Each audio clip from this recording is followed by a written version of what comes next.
Welcome back to Exciting Europe. This video is your practical guide to the Venice entrance fee. Even if you've booked accommodation, you'll still need to obtain a QR code. I'll walk you through the official website, show you how to buy your ticket step by step, and explain all the exemptions. Anyone found beyond designated control points without the required documentation will be subject to fines. These will range from 50 euros to 300 euros, plus the maximum entrance fee allowed by law, which is 10 euros. So make sure you have your QR code ready.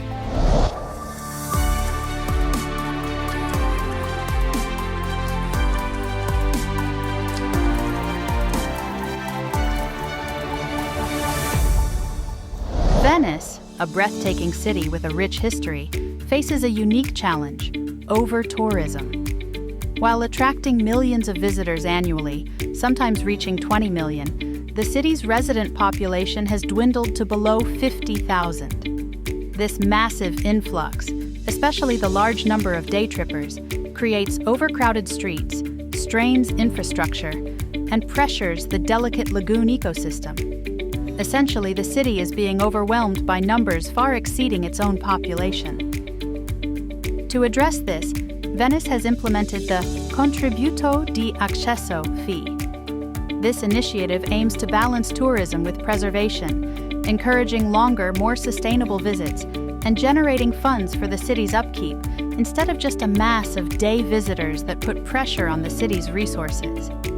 In this video, we're diving deep into the Venice access fee, specifically as it applies in 2025. While this fee was first introduced in 2024, regulations and processes can evolve. So whether you're planning a day trip or a multi-day stay, and regardless of whether you're lodging in a Venice hotel, mainland Mestre, or elsewhere, one thing remains constant. You'll need to obtain a QR code. This QR code serves as your entrance ticket to one of the world's most fascinating and unique cities. We'll walk you through the entire process, ensuring you're fully prepared to navigate the access fee system and enjoy your Venetian adventure. Let's break down when you'll need that Venice Access QR code. For this purpose, Venice is divided into 4 distinct areas. Area 1, the historical Old City, is where most visitors want to be. This is where you'll find iconic landmarks like the Rialto Bridge, St. Mark's Square, and major cultural sites such as the Galleria dell'Accademia, Doge's Palace, St. Mark's Basilica. Not to mention the famous gondola rides, canals, and bridges. This is the area where the access fee applies. Area 2 encompasses the parking areas and cruise terminal, where the QR code isn't required. Area 3 is the transfer hub, including the bus terminal, main train station, and Vaporetto stops for ferries to Murano and Burano. We have a separate video dedicated to Vaporetto and public transport in Venice, which you can find linked in the upper right corner and the description below. Finally, Area 4 covers the minor islands of Venice, including the popular Murano and Burano. This means day trippers can travel from the main train station to Murano and Burano by Vaporetto without needing the access fee. However, a crucial point: if your return journey from Burano involves stopping at any Vaporetto station within the historical city, Area 1, or if you return between 8:30 a.m. and 4 p.m. on applicable days, you'll need the QR code. So you could go to Burano but return after 4 p.m. And if you don't stop within the first area, then the QR code will not be needed. It is really important to know where the Vaporetto stops are situated. For 2025, the Venice Access QR code is required on specific days. Specifically, you'll need it during the second half of April, every Friday, Saturday, and Sunday in May, June, and July, and also on May 1st and June 2nd. That means if you're planning a visit to Venice on any Monday, Tuesday, Wednesday, or Thursday, in May, June, or July, you won't need the QR code at all. It's all about planning your trip around those key days to avoid the fee.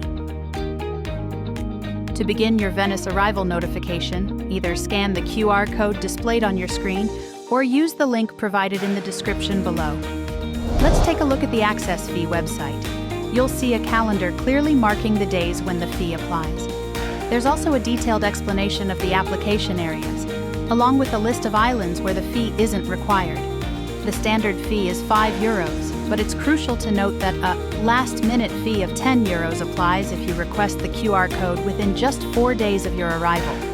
If you're staying within the Municipality of Venice, which includes both the historic center and mainland Mestre, the first step is to apply for your QR code through the website. We have a separate video with tips on choosing the best accommodation in Venice, considering the significant price differences between areas and the potential challenges of navigating the city with luggage. You'll find a link to that video above and in the description below, and I strongly recommend you watch it before booking. To apply for your QR code as a guest staying in the Municipality of Venice, select the option "I am a guest of accommodation located in the Municipality of Venice" and click Request Exemption. You'll need to enter the start and end dates of your booking. Remember, the QR code's validity covers both the arrival and departure days of your stay. Next, provide the required personal information, such as your name, last name, date of birth, and so on. Then, select the name of your accommodation. If your accommodation is within the Municipality of Venice, it should appear in the drop-down list. We've tested this with various hotels and Airbnbs, and they all appeared. Therefore, if your accommodation's name isn't in the list, it's highly likely that it's either outside the Municipality of Venice or it's not a legally registered accommodation. If you're traveling with others, you'll need to add them as holders here. For each person, enter their full name, date of birth, and place of birth. It's also crucial to remember that by European law, all citizens are required to carry a form of personal identification at all times. This includes your passport or national ID card. Be sure to have your identification documents readily available, as the information you provide during the QR code application process may be cross-checked, and you could be asked to present your documents. Copy of the passport is not a legal document. On the next page, you'll be prompted to choose how you want to receive your OTP, or one-time password, which is a verification code. Select Email. Then, check your email inbox, retrieve the OTP code, and enter it back into the website. And with that, your QR codes are ready for download. You're all set. Now let's walk through paying the access fee, which is what you'll do if you don't have a booked stay within the Municipality of Venice. The process is straightforward. Simply click Pay the Access Fee in the upper right corner of the web page. Choose the date of your visit, enter the number of visitors, and provide their details: first name, last name, email address, and phone number. Review the reservation summary, and then proceed to payment. And that's it. Download your PDF confirmation, and you're all set for your Venice adventure. And that's your complete guide to navigating the Venice access fee. And your Venetian adventure has just started. On Exciting Europe, we have a whole playlist dedicated to Venice.